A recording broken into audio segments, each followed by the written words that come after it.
So today I will be talking about the different methods of estimating the volume of blood loss during surgery. The first method is weighing swabs method, or this is also called gravimetric method. So what we do is we measure the weight of dry swabs and we measure the weight of soaked swabs, and then we subtract the weight of dry swabs from that of soaked swabs.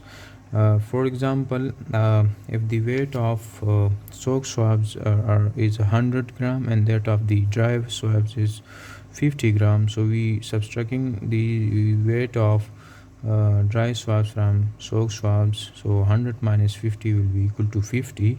And if 1 gram is roughly equal to 1 ml, so 50 gram will be equal to 50 ml. So in this case about 50 ml blood would have been lost. This is just a rough estimation.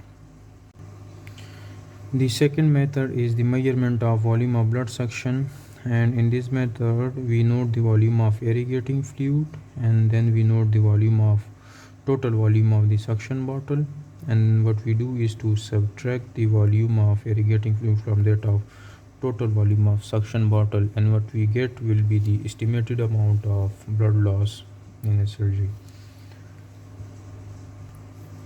The third method is the estimation of a cord blood on surgical drapes, on blood spilled onto the floor and the blood pooled beneath the patient.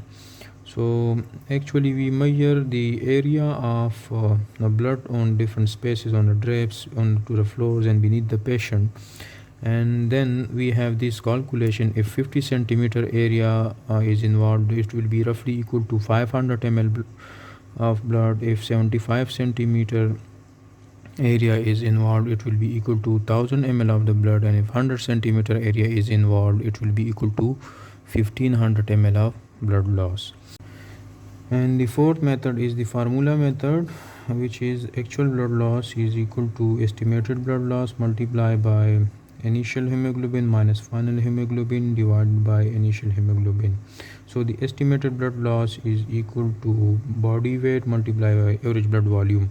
So the average blood volume in adult and children is 70 ml per kg, and that in neonates is 80 ml per kg. We will also be knowing the initial and final hemoglobin of the patient. So putting all the values of all these parameters into this formula, what we get will be the amount of blood loss in their surgery. So these were the different methods of estimating the volume of blood loss during surgery. Look, all these methods are called crude methods because they are not confirmatory of the exact volume that has been lost in a surgery, but they are just giving us an estimation. So thank you.